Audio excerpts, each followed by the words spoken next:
Hello again from the Kennedys. Yeah, I got my dorky little net hat on. Hey, this thing, I would highly recommend getting one if you live out in the country. If you're weed eating, it helps debris and bugs keep from flying into your eyes. I've got bees, so if I'm working around a bunch of flowers or something, I might make one mad. It might think I'm after it. It's good to have on. But I don't know if you remember, I shared about a project about planting flowers, perennials that come back every year in areas that are hard to maintain. You can see all of it's mowed flat except for this strip here. I've got an orange cone at either end and some along the back. This area, the hill right here, is too steep for the mower. If you're mowing along that, you're clinching because it's steep and you're liable to roll the mower. You got to be careful. And you can see there's a little bit of a ledge, which I know video doesn't do it justice. Let me bring the phone down here flat. So all you can see is ground. There's a ledge there, and it's impossible to take the mower up there. So we started planting perennials, tulips, irises, lilies, things of that nature. And we did 21 rows. It was a lot of work. We trenched it out, planted the bulbs, and they're all throughout here. But you can't see them. And you can't see them because of all this brush, which I would like to burn out, but we have a burn ban, so I can't burn it out. But the plan is to keep adding these. There's another one. There's a row of them. And then you go a foot over and there'll be another row of them right here. There's one. What I'm going to do, since I can't burn it off, which would be the quickest, easiest, most beneficial for the plant way to do it, is I'm going to weed eat it out, and then I'm going to come through here by hand and pull anything that's not flower. See, they're starting to pop up, little bitty ones. I'm going to pull all this weed out, weed eat it down, and pull all the, get on my hands and knees and pull all the grass and weeds out between them. And then I'm probably going to lay straw down. And that helps the soil and the ground around it maintain and absorb and hold the moisture, which we should start getting rain hopefully soon. We're dry. I mean, as I previously said, we're in a burn ban. But if you keep planting those kinds of plants, like this year, if we plant more, we'll go in between the rows that we planted last year. But you have to get to where you can see where the rows are. You know, this is 20 yards, 20, 30 yards. It's a little bit of a distance. Trying to find some proof of life here. Not seeing this first row. Another struggle is the deer will eat certain flowers, unfortunately. There should be 2 rows here, but I'm not seeing any sprouts yet. Don't mean they won't come back. There's one. But these plants will spread. And the ideal and the hopes is from there to the top cone where I can't mow, these flowers will hopefully overtake all the weeds and the dirt and all the junk that you don't want, and it looks bad, and you can't get up there and mow it, and you don't want to have to keep weeding it. I'm just going to keep putting them kind of flowers in, and hopefully they keep spreading and taking over. We have 2 spots that have these flowers in them, We got a bathtub up top of the hill and this bathtub down here. These old bathtubs make great garden flower beds. But as you can see, they're starting to sprout up. And as they spread and fill this bathtub up, squirrel's been digging, you'll start seeing more and more of the bulbs. And as it expands, I'll thin them out and I'll take bulbs from here and the ones up top of the hill. That was blooming out. And I'll take those bulbs and I'll transplant them. Yeah, it's starting to come back. This is a vine-like plant, but I'll start removing them from there and putting them in the spots that I want them. We've been working on pulling this fence out and clearing along the edge of the property under the power lines, because trees start blooming and popping up, and they get into the power lines, and that creates more problems. I also planted them along this hillside. Like, I can run the mower through about right here. And after this, it's too steep and too hard on the mower. So right about here, which you can see them. Well, if I get out of the light, you might. You can see them here, irises. There's a row of them. And they're gonna pop up. There's a whole bunch of them through here. These are doing well. I see more starts from the irises growing through here than I do the tulips and lilies over there. But it goes from right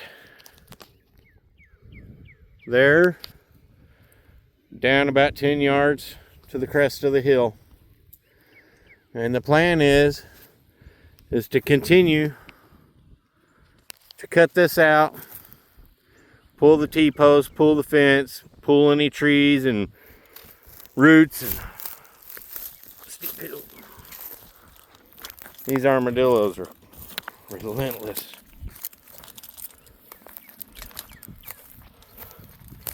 But you know, this is work. You gotta dig these roots out, hook a chain to them, and yank them out.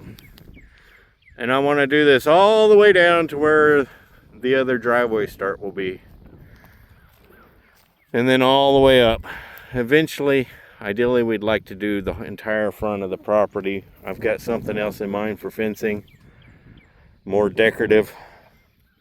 Something I don't have to maintain, don't have to work with rotting wood or rusting metal. And that's going to be rebar steel twisted up with concrete, make it look like old tree stumps. It'll be pretty. It'll be a lot of work and money, and it takes time, a little at a time. If you look back now of how the property is compared to when I first started these videos, you might be able to catch on of what goes into it. But yeah, I need to clear this all the way down.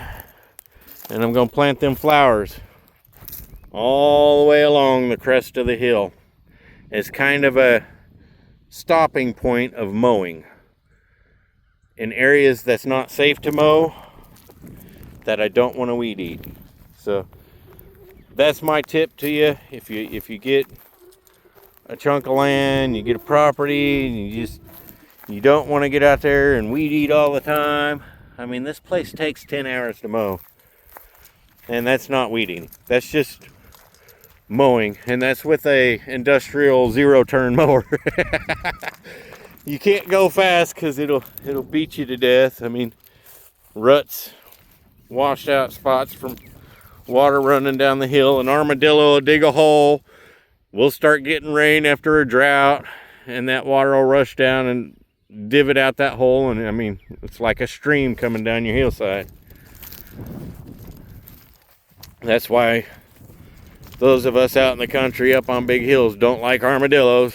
Well, it's not that we don't like the animal. We don't like the damage that the animals cause to the land that we have to maintain. It's a fickle thing. that double-edged sword. You got to respect nature, but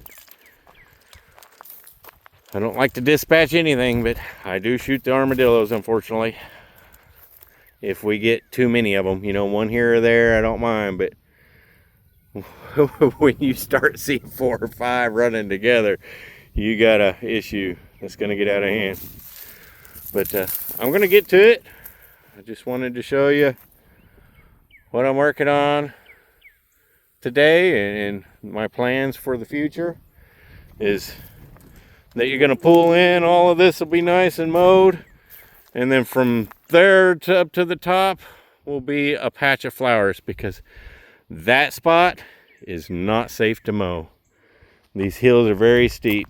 I get this done and that along the front done, then I'll start working this side of the driveway. These flowers will be beautiful. They help maintain to where you don't have to maintain the property, because they'll take over. I mean, you seen all the ones up front. We planted like 4 or 5, and there's probably 100 irises popping up there. So any kind of iris, tulip, lily, perennial bulb like plant, use those. Plant them in areas that you want to eventually not have to maintain. It provides pollen for insects. It's beautiful to look at. You know, these are the kinds of things I want to do to increase the value of the property, and hopefully eventually make it to where it's easier to maintain, because I mean, we're getting older. Before you know it, we won't be able to maintain it. We'll have to pay somebody else. Well, if it's made to where you don't have to pay anybody. This hillside will eventually look different. There were some water tanks for air tanks for a boat dock to help it float. Turn them into water tanks.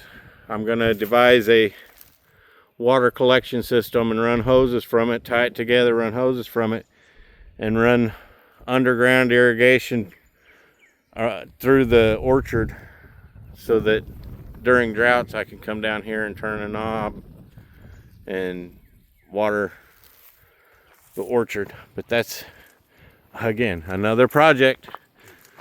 Hang out with me more, stick around, watch some more videos. You'll slowly see this place transform. I've got millions of projects, and I just do a little at a time. I need to get another water hose. They're overpriced like everything else. Couldn't believe they wanted $150 for a water hose. They used to be like $5-10. Now they're $150. But I need to get a couple more so that I can reach further down the hill. I plan on running them along this side here, so they're not seen, they don't get ran over. Make it to where I could just turn the spigot on and water stuff until I get the irrigation put in. And this is burn pile. It'll slowly be cleared out. Haven't fully decided what I'm going to do with it yet.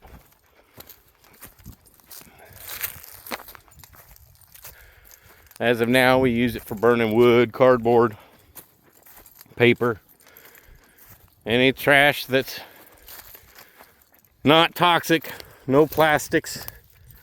Never burn plastic.